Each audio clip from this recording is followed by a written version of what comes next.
별이 되게 하소서. 고난이 꽃이 되고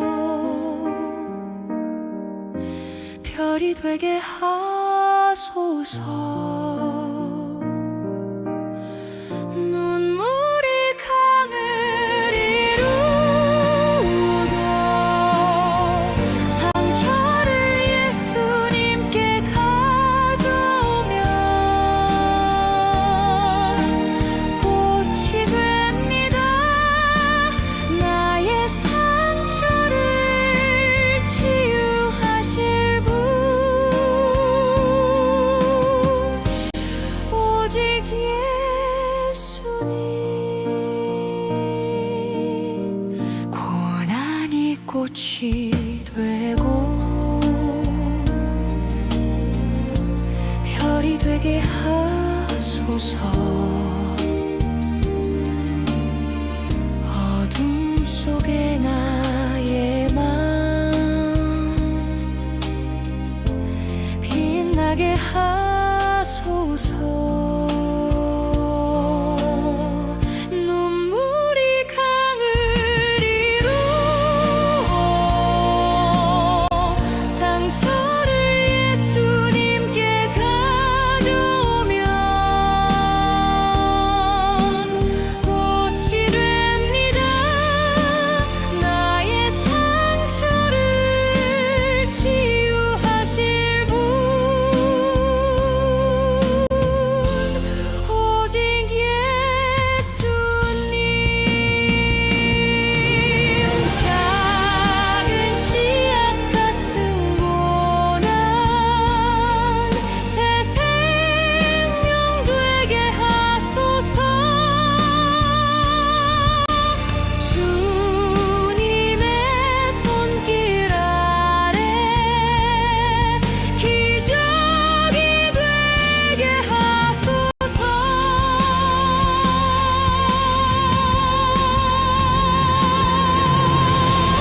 낙심의 무게도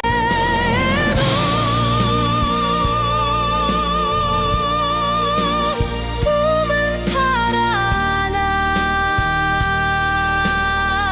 바람이 거칠어도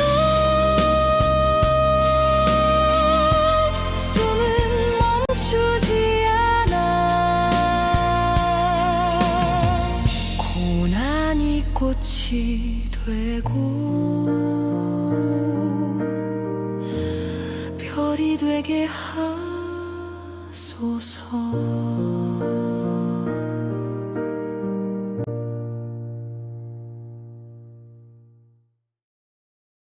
감사합니다. 2026년 6월 10일 주감사교회 수요 기도의 시간입니다. 사랑하는 주님의 자녀들에게 주시는 말씀은 지혜의 길, 의인의 길입니다. 성경 말씀은 잠언 10장 12절입니다.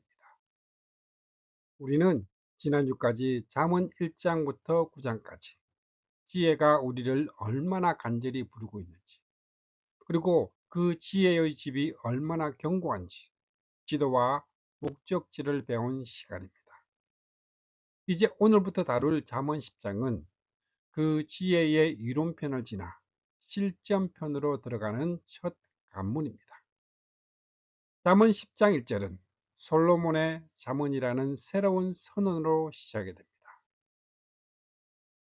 이는 마치 기초교육을 마친 자녀에게 아버지가 실제 삶의 구체적인 현장에서 어떻게 행동해야 할지를 하나하나 알려주는 것과 같습니다. 오늘 우리가 함께 나눌 말씀의 제목은 지혜의 길, 의인의 길. 당신의 삶은 어떤 열매를 맺고 있습니까? 오늘 보실 성경 말씀은 잠언 10장 12절입니다. 미움은 다툼을 일으켜도 사랑은 모든 허물을 가리키느니라. 아멘. 사랑하는 성도 여러분, 한 청년이 인생이라는 긴 여행을 떠나기 위해 짐을 싸고 있다 상상을 해 보십시오. 그는 지난 몇 달 동안 학교에서 여행의 목적과 지도의 원리에 대해 충분히 배웠습니다. 이제 문을 열고 거리로 나설 시간입니다. 그런데 막상 거리에 나가보니 수많은 갈림길이 나타났습니다. 돈은 어떻게 벌어야 하지? 관계, 누군가 나를 화나게 할 때 무슨 말을 해야 할까? 성공, 성공이란 무엇일까? 수많은 갈림길이 존재하는 삶의 현장에서 잠언 10장은 바로 그 거리로 나선 청년에게, 그리고 오늘을 살아가는 우리에게 주는 인생 지침서입니다. 잠언 10장부터는 한 절 한 절이 독립된 짧은 격언들로 이루어져 있습니다.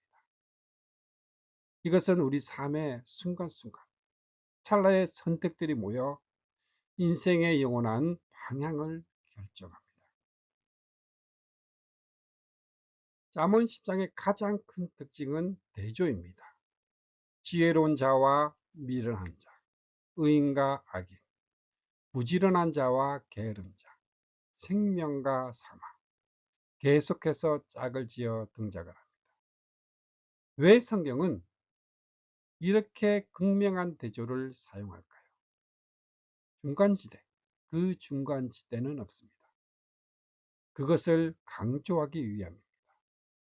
하나님의 지혜를 따르는 삶과 거부하는 삶은 그 시작은 비슷해 보일지 모르나 그 결과는 생명과 사망이라는 엄청난 차이를 가져옵니다. 오늘 우리는 잠언 10장을 통해 삶을 점검하는 세 가지의 차원을 보려고 합니다. 바로 손, 노동과 물질의 열매, 입, 말과 관계의 열매, 마음, 정체성과 인생의 기초입니다. 첫 번째로 손의 지혜, 물질과 노동의 열매입니다.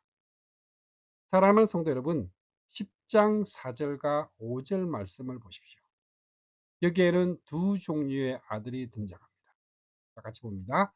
손을 게으르게 놀리는 자는 가난하게 되고 손이 부지런한 자는 부하게 되느니라. 여름에 거두는 자는 지혜로운 아들이나 추수 때에 자는 자는 부끄러움을 끼치는 아들이니라. 한 아들은 여름에 부지런히 거두어 창고를 채웁니다. 반면 다른 아들은 추수 때에 잠을 잡니다. 시원한 나무 그늘 아래서 낮잠을 즐기지만 겨울이 오면 그는 부끄러움을 당하게 됩니다. 이것은 단순히 부지런히 일해서 돈을 많이 벌라는 자기 개발적 부지런함이 아닙니다. 성경이 말하는 부지런함은 하나님이 주신 기회를 소중히 여기는 영적 태도입니다. 반면 불의한 재물은 무익하다. 이 경고는 수단과 방법을 가리지 않고 쌓은 부는 결국 우리 영혼을 살리지 못한다는 사실을 일깨워 주고 있습니다. 내가 일해서 얻은 것인가? 주님이 맺게 하신 것인가? 하지만 22절은 우리 인생의 가장 중요한 원리를 선포합니다. 22절입니다. 여호와께서 주시는 복은 사람을 부하게 하고 슬픔을 겸하여 주시지 아니하시느니라. 세상이 주는 부에는 종종 슬픔이 따릅니다. 건강을 상실하거나 가족 관계가 파괴되거나 끊임없는 불안이 동반이 됩니다. 그러나 하나님의 지혜를 따라 정직하게 노동하는 자에게 여호와가 주시는 복은 슬픔이 없는 참된 풍요와 땀 흘려 일하는 손을 기히 보시는 은혜를 주십니다.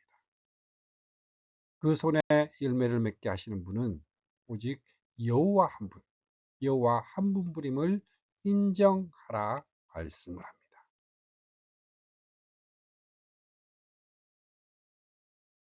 우리는 종종 우리 자신의 노력으로 의의 열매를 맺으려고 애쓰지만 실패합니다. 성경은 우리에게 진정한 부를 주시기 위해 하늘의 모든 보화를 버리고 이 땅에 가난하게 오신 분을 소개를 합니다. 바로 예수 그리스도이십니다. 예수님은 몫으로서 땀 흘려 일하셨고 하나님의 뜻을 이루기 위해 한순간도 게으르지 않으셨습니다. 주님이 십자가에서 다 이루신 그 공로가 우리에게 하늘의 장고한 재물이 되었습니다. 당신은 오늘 여호와의 복이 없는 성공을 꿈꾸고 있지는 않습니까? 혹시 추수할 때에 잠을 자는 자처럼 하나님이 주신 영적인 이 기회들을 나태함으로 날려버리고 있지는 않습니까?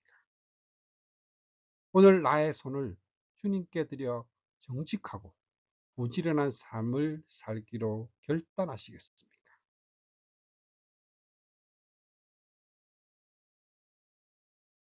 두 번째는 입의 지혜입니다. 말과 사랑의 열매입니다. 어떤 마을에 두 개의 우물이 있었습니다. 한 우물은 맑은 물이 끊임없이 솟아나 목마른 나그네를 살리고 가축들을 먹였습니다. 11절 상반절에 의인의 입은 생명의 샘이라도 사람들은 그 우물을 생명의 샘이라 불렀습니다.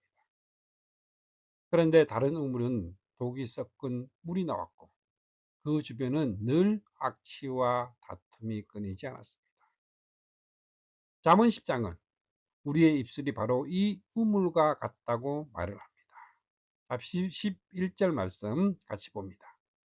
의인의 입은 생명의 샘이라도 악인의 입은 독을 머금었느니라. 지혜로운 사람은 입술을 제어하여 목마른 자를 살리는 생명의 샘이 되지만 미련한 자는 생각 없이 뱉은 말로 자신과 이웃을 파멸로 몰아넣습니다. 사랑은 모든 허물을 가리느니라. 12절 말씀입니다. 미움은 다툼을 일으켜도 사랑은 모든 허물을 가리느니라. 미움은 작은 불씨를 큰 싸움으로 번지게 하지만 사랑은 그 불 위에 덮개를 씌워 잠재웁니다. 여기서 가린다는 것은 죄를 묵인한다는 뜻이 아닙니다. 정의라는 이름으로 남의 허물을 비난하는 세상을 거슬러 상처를 쌓고 다시 일어설 기회를 주는 지혜의 법입니다. 이것은 복음의 핵심입니다.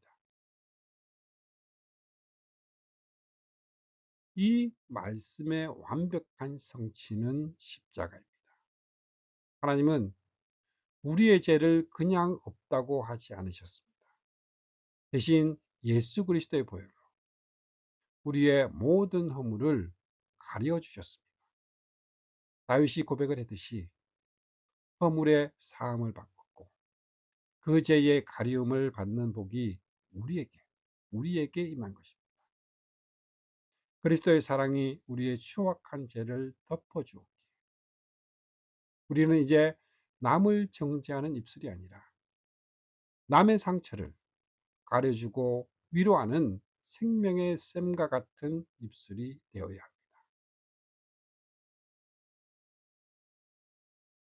여러분의 입술은 오늘 누군가에게 생명을 주었습니까? 아니면 상처를 주었습니까? 혹시 누군가의 허물을 발견했을 때 그것을 미움의 불씨로 삼아 퍼뜨리고 있지는 않습니다. 예수님이 나의 죄를 보혈로 덮어주셨음을 기억하며 오늘 누군가의 허물을 사랑으로 덮어주시겠습니다. 세 번째로 마음의 기초입니다. 폭풍이 불어올 때 드러나는 것입니다. 갑자기 거센 폭풍이 마을을 덮습니다. 천둥이 치고 비바람이 몰아쳐 나무들이 뿌리채 뽑힙니다. 25절은 이 장면을 생생하게 묘사합니다. 25절입니다. 해오리바람이 지나가면 악인은 없어져도 의인은 영원한 기초 같으니라. 폭풍이 불기 전 겉모습만으로는 누구의 집이 튼튼한지 알 수 없습니다. 두 집 모두 겉모습은 화려해 보일 수 있습니다. 그러나 위기의 순간 우리의 진정한 정체성과 운명이 결정이 됩니다. 기초가 없는 집, 아기는 순식간에 휩쓸려 내려가지만 반석 위에 세운 집, 의인은 폭풍이 지나간 뒤에도 그 자리에 우뚝 서 있습니다. 누가 진짜 의인일까요? 잠언 10장에서 의인과 악이란 단어는 수십 번 반복이 됩니다. 우리는 스스로 질문하게 됩니다. 누가 의인입니까? 의인은 도덕적으로 완벽한 사람이 아닙니다. 우리의 행위로는 단 한 사람도 의인이 될 수 없습니다. 여기서 말하는 의인은 여호와를 경외하며 변치 않는 하나님의 약속을 의지하는 자입니다. 27절입니다. 같이 봅니다. 여호와를 경외하며 장수하느니라. 그러나 악인의 수명은 짧아지느니라. 여호와를 경외한다는 것은 그분을 내 인생의 유일한 기초로 삼는 것입니다. 28절입니다. 의인의 소망은 즐거움을 이루어도 악인의 소망은 끊어지느니라. 왜냐하면 의인의 기초는 흔들리는 자기 자신의 노력이 아니라 변치 않는 하나님의 그 약속 위에 있기 때문입니다. 베드로 사도는 사랑은 허다한 죄를 덮느니라 잠언 10장 12절 말씀을 인용하여 마지막 때를 살아가는 성도들에게 서로 사랑할 것을 권면했습니다. 우리 인생의 유일하고 영원한 기초는 예수 그리스도이십니다. 세상의 모든 가치관이 회오리바람처럼 우리를 흔들 때 그리스도라는 반석 위에 서 있는 자는 결코 무너지지 않습니다. 당신의 인생 기초는 무엇입니까? 건강, 재물, 사회적 지위처럼 폭풍 한 분에 사라질 것들입니까? 아니면 영원히 변치 않는 주님의 말씀입니까? 인생에 예기치 못한 폭풍이 찾아올 때 당신은 두려워 떨고 있습니까? 아니면 주님의 약속을 붙들고 평안히 서 있습니까? 말씀을 마무리합니다. 지혜의 길을 걷는 성도의 삶입니다. 사랑하는 성도 여러분, 오늘 우리는 잠언 10장을 통해 우리 삶의 아주 실제적인 영역들을 살펴보았습니다. 지혜로운 성도의 손은 노동은 평안한 여호와의 복과 부지런히 거두며 땀을 흘립니다. 지혜로운 성도의 입은 관계는 다툼을 일으키고 허물을 들추어내는 것을 버리고 생명을 살리고 사랑으로 허물을 가리킵니다. 지혜로운 성도의 마음은 기초는 여호와를 경외함으로 영원한 기초 반석 위에 든든히 서 있습니다. 우리는 완벽하지 않습니다. 때로는 손이 게으르고 입술이 거칠며 마음이 흔들립니다. 그러나 기억하십시오. 땀 흘려 일하시는 주님의 손, 우리의 허물을 사랑으로 덮으시는 주님의 사랑, 이 결코 무너지지 않는 주님의 반석, 마음은 불완전한 우리를 덮으시는 완전한 지혜입니다. 잠언 10장의 대조는 우리를 정죄하기 위함이 아니라 우리를 다시 의인의 길로 초청하기 위함입니다. 그리스도 안에서 우리는 오늘도 다시 시작할 수 있습니다. 마지막으로 오늘 말씀을 정리하며 삶을 변화시키는 3가지 질문을 여러분께 드리겠습니다.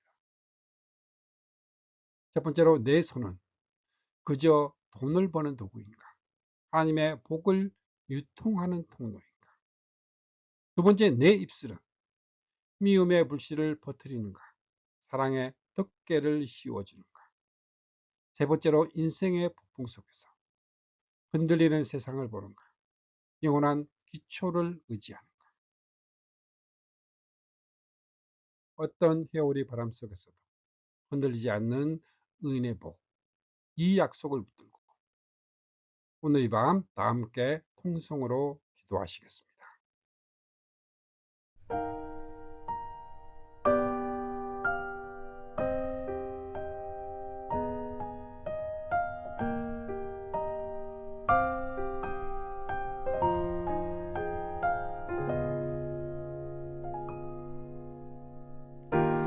그분의 뜻대로 날 이끄시네.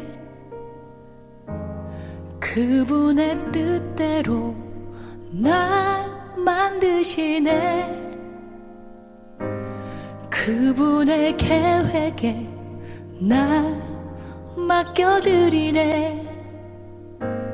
그분의 시간을 난 기다리네. 그의 뜻대로 날 인도하시네. 그의 뜻대로 나를 세워 주시네.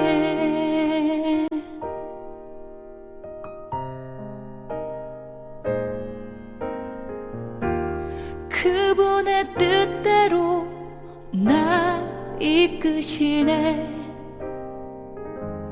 그분의 뜻대로 날 만드시네. 그분의 계획에 날 맡겨드리네. 그분의 시간을 난 기다리네. 그의 뜻대로 날 인도하시네.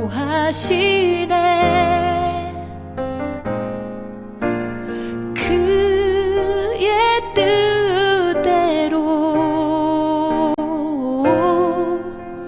나를 세워 주시네. 그의 뜻대로 날 인도하시네. 그의 뜻대로 나를 세워 주시네. 그의 뜻대로 날 인도하시네.